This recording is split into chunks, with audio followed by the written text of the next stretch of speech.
کے علاوہ آپ نے رموز اوقاف یعنی کہ رابطہ، خطبہ، سبتہ، سوالیہ بات چیت کے مطابق استعمال کرنا ہے۔ سرگرمی نمبر 4، انسانی سرگرمیاں روز بروز ماحولیاتی آلودگی میں اضافے کا سبب بن رہی ہیں، یہاں تک کہ جنگلی جانور بھی ان کی پھیلائی گئی آلودگی کے ہاتھوں تنگ آ گئے ہیں اور اپنا گھر کھو بیٹھے ہیں۔ آپ جنگلی حیات کی جانب سے درج ذیل تصاویر کو مد نظر رکھتے ہوئے انسان کو خط لکھیے اور انہیں جنگلات کے فوائد، انہیں ختم کرنے کے نقصانات بتاتے ہوئے اپنی موجودہ حالت کے بارے میں بتائیے اور جنگلات کے تحفظ کی ہدایات کیجیے۔ جب آپ یہ خط تحریر کریں گے تو آپ خط کے اجزاء یعنی کہ ابتدائی حصہ، القاب، آداب، نفس مضمون اور خاتمہ وغیرہ کا خیال رکھیں گے اور اسی کے مطابق خط تحریر کریں گے۔ خط آپ نے جنگلی حیات کی جانب سے انسان کو تحریر کرنا ہے تو اسی لحاظ سے آپ الفاظ اور جملوں کا چناؤ کریں گے۔ اس کے لیے آپ انٹرنیٹ سے بھی مدد لے سکتے ہیں، رسالوں سے بھی مدد لے سکتے ہیں اور اخبارات سے بھی مدد لے سکتے ہیں۔ خط تحریر کرتے ہوئے آپ نے سب سے پہلے جنگلات کے فوائد کے بارے میں بتانا ہے کہ جو جنگلات ہیں وہ جانوروں کی رہائش کا مسکن ہے، یعنی ان کے رہنے کی جگہ ہے۔ اس کے علاوہ جنگلات جو ہے وہ جنگلی حیات کی خوراک کا بھی ذریعہ ہیں اور سب سے بڑھ کر جنگلات تمام جانداروں کو آکسیجن فراہم کرتے ہیں۔ اس کے علاوہ آپ اپنی مرضی سے بھی فوائد تحریر کر سکتے ہیں۔ اس کے بعد آپ نے جنگلات کو ختم کرنے کے نقصانات تحریر کرنے ہیں۔ اس میں آپ اس طرح سے بھی لکھ سکتے ہیں کہ اگر ہم جنگلات کو ختم کریں گے تو زمین پر زندگی کا تناسب بگڑ جائے گا۔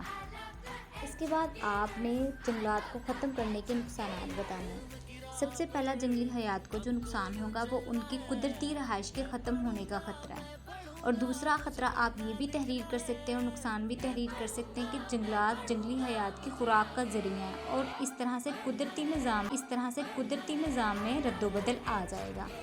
اس کے علاوہ آپ تحریر کر سکتے ہیں کہ اگر ہم جنگلات کو ختم کر دیں گے اسی طرح سے لکڑیوں کے حصول کے لیے تو زمین پر زندگی کا جو تناسب ہے قدرتی وہ بگڑ جائے گا۔ اس کے علاوہ آپ اپنی مرضی سے بھی نقصانات تحریر کر سکتے ہیں۔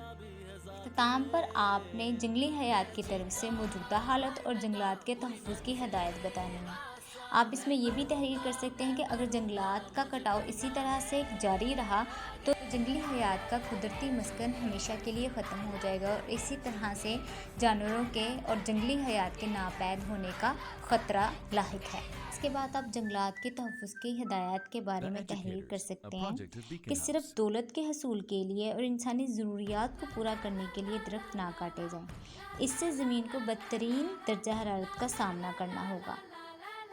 اس کے بعد آپ یہ بھی تحریر کر سکتے ہیں کہ جنگلی حیات کے مسکن اور خوراک کا بہترین بندوبست کرنے کے لیے مزید پھلدار درخت اور دوسرے درخت لگائے جائیں، مزید درختوں کے کٹاؤ کی روک تھام کی جائے، اور کچھ اس طرح سے آپ خط کا اختتام کریں گے اور بعد میں آپ اختتامی حصہ یا اختتامی کلمہ بھی تحریر کریں گے۔ سرگرمی نمبر 5، ذیل میں دی گئی تصاویر کی مدد سے کہانی لکھیے۔ کہانی لکھتے ہوئے اس میں کم از کم 4 محاورات ضرور استعمال کیجیے۔ کہانی تحریر کرنے سے پہلے آپ نے کہانی کا عنوان سوچنا ہے۔ عنوان سوچنے کے بعد آپ نے مناظر کو غور سے دیکھنا ہے کہ آپ کو پہلے منظر میں کیا نظر آ رہا ہے، اس کے مطابق آپ جملے تحریر کریں گے۔ پھر آپ دوسرے منظر کو غور سے دیکھیں، تیسرے منظر کو غور سے دیکھیں، تیسرے منظر میں آپ کو کیا نظر آیا، چوتھے منظر میں آپ کو کیا نظر آیا، پانچویں منظر میں آپ کو کیا نظر آیا اور چھٹے منظر میں کس قدر خوبصورت نظارہ ہے، آپ اس کے بارے میں تحریر کریں گے۔ یہ ایک تخلیقی لکھائی ہے اور آپ نے مکمل طور پر اپنے الفاظ کا استعمال کرنا ہے۔ آپ نے کہانی مکمل کرنے کے بعد اس کا نتیجہ بھی تحریر کرنا ہے۔ اس طرح سے اسٹوڈنٹس آپ اپنی مرضی سے کہانی ہدایات کے مطابق تخلیقی طور پر تحریر کریں گے۔ سرگرمی نمبر 6، آن لائن طریقہ تعلیم زیادہ مفید ہے یا رسمی طریقہ تعلیم؟ اسٹوڈنٹس آپ نے موضوع کی مخالفت یا موافقت میں 150 سے 200 الفاظ پر مشتمل ایک پیراگراف تحریر کرنا ہے، اور پیراگراف لکھتے ہوئے آپ نے موضوع کی مخالفت یعنی کہ آن لائن طریقہ تعلیم زیادہ مفید ہے یا نہیں ہے، آپ نے اگر اس کی مخالفت کرنی ہے تو اس کے بارے میں بھی، اور اگر وہ آپ کو مفید لگتا ہے، بہتر لگتا ہے تو اس کے بارے میں بھی آپ نے کم از کم 3 دلائل ضرور تحریر کرنی ہے۔ سرگرمی نمبر 7، درج ذیل محاورات کا مفہوم تلاش کر کے لکھیں۔ کوئی سے 5 محاورات کو پیراگراف میں اس طرح سے استعمال کریں کہ ان کا مفہوم واضح ہو جائے۔ اسٹوڈنٹس، پیراگراف تحریر کرنے کے لیے میں نے اپنی مرضی سے 5 محاورات چنے ہیں۔ آپ اپنی مرضی سے بھی 5 محاورات چن کر خود بھی پیراگراف تحریر کر سکتے ہیں۔ میں نے پیراگراف کچھ اس طرح سے تحریر کیا ہے۔ پارک میں کھیلنے والے بچوں میں زہیب سب سے زیادہ چالاک بچہ تھا۔ وہ کسی بھی تھالی کا بینگن نہ تھا۔ وہ کھیل کے اصول بھی توڑتا اور بات کا بتنگڑ بھی بناتا تھا۔ سب دوستوں نے اسے سدھارنے کے لیے اس کے والد سے درخواست کی۔ اس کے والد اسد اس کی شرارتیں دیکھ کر ہکا بکا رہ گئے۔ ابا جان کے سمجھانے پر زہیب باعث شرمندگی آٹھ آنسو رونے لگا۔ زہیب نے اپنے والد کی نصیحت پر عمل کیا اور سدھر گیا۔ اس کے دوست زہیب کا اچھا رویہ دیکھ کر حیران رہ گئے کہ یہ الٹی گنگا کیسے بہہ گئی۔ سرگرمی نمبر 8، درج ذیل ضرب الامثال کا مفہوم لکھیے۔ کوئی سی 3 ضرب الامثال کی وضاحت کے لیے ان کے مطابق مختصر کہانیاں ترتیب دیجیے۔ ڈیئر اسٹوڈنٹس، یہ آپ نے بالکل ویسے ہی تحریر کرنی ہے ضرب الامثال کہانیوں میں جس طرح سے میں نے آپ کو محاورات کا استعمال پیراگراف میں کرنا سکھایا ہے۔ آپ بہترین الفاظ کا چناؤ کیجیے گا اور چھوٹی چھوٹی کہانیاں تحریر کیجیے گا۔ سرگرمی نمبر 9، درج ذیل متشابہ کا مفہوم تلاش کر کے لکھیے۔ کوئی سے 3 متشابہ الفاظ کی جوڑیوں کو پیراگراف میں اس طرح سے استعمال کیجیے کہ ان کا مفہوم واضح ہو جائے۔ اسٹوڈنٹس، یہاں پر میں نے اپنی مرضی سے کچھ متشابہ الفاظ یعنی کہ جو پڑھنے میں ایک جیسے ہوتے ہیں اور ان کا معنی مختلف ہوتا ہے ان کا چناؤ کیا اور پیراگراف تحریر کیا۔ وہ اپنی مرضی سے بھی متشابہ الفاظ کا چناؤ کر کے پیراگراف تحریر کر سکتے ہیں۔ پیراگراف کچھ اس طرح سے تحریر کیا گیا ہے کہ علی ایک عام سا لڑکا مدرسے سے علم حاصل کرنے کے بعد پل سے واپس گھر جا رہا تھا۔ وہ مزے سے آم بھی کھا رہا تھا۔ ایک پل اس کی نظر زمین پر گرے علم پر پڑی۔ اس نے علم کو اٹھا کر اپنے بستے میں رکھ لیا۔ سرگرمی نمبر 10، درج ذیل موضوعات کے تحت 200 سے 250 الفاظ پر مشتمل مضمون تحریر کیجیے۔ اسٹوڈنٹس، آپ نے ان تینوں موضوع میں سے کوئی ایک موضوع منتخب کرنا ہے اور پھر اس موضوع کے مطابق مضمون تحریر کرنا ہے۔ آپ نے مضمون تحریر کرتے ہوئے مضمون کا ابتدائی حصہ، درمیانی حصہ اور اختتامی حصے کا خیال رکھنا ہے۔ اس کے علاوہ مناسب الفاظ کا چناؤ کرنا ہے اور آپ نے وجوہات بھی تحریر کرنی ہے موضوع کے مطابق۔ مثال کے طور پر اگر آپ آبی ذخائر کے ضیاع کے موضوع کا انتخاب کرتے ہیں تو اس میں آپ تحریر کریں گے کہ پانی کے ذخائر جو کہ دن بدن کمی کا شکار ہوتے جا رہے ہیں اس کی کیا وجوہات ہیں۔ اس کی سب سے پہلی وجہ یہ ہے کہ ہم پانی کو بہت زیادہ ضائع کرتے ہیں۔ صاف پانی کو ضائع نہیں کرنا چاہیے۔ اور اسی طرح سے آپ وجوہات بھی تحریر کریں گے اور پھر آبی ذخائر کو بچانے کے لیے آپ تدابیر بھی بتائیں گے کہ ہمیں کس طرح سے آبی ذخائر کو بچانا چاہیے تاکہ مزید پانی کی قلت سے بچا جا سکے۔ اس کے علاوہ آپ میرا پسندیدہ تفریحی مقام بھی مضمون تحریر کر سکتے ہیں اور سائنسی ترقی بھی مضمون تحریر کر سکتے ہیں۔ سرگرمی نمبر 11، صوبہ بلوچستان کے لوگوں کی طرز بود باش یعنی کہ ان کے رہن سہن کے طریقے کے بارے میں آپ نے ایک رپورٹ تحریر کرنی ہے۔ رپورٹ کے نفس مضمون میں درج ذیل نکات کو شامل کرنا ہے۔ سب سے پہلے بتانا ہے اپنے محلے وقوع کے بارے میں کہ پاکستان کی کس صنعت میں صوبہ بلوچستان واقع ہے۔ پھر آپ نے موسم کے بارے میں تحریر کرنا ہے کہ وہاں کا موسم سرد ہے یا گرم ہے یا بہت ہی شدید سرد یا گرم ہے۔ اس کے بعد آپ تحریر کریں گے آبادی کے بارے میں کہ اس کی آبادی باقی صوبوں کی نسبت کتنی ہے اور آپ اس کی تعداد بھی نہیں ہے اور آپ اس کی تعداد بھی تحریر کریں گے۔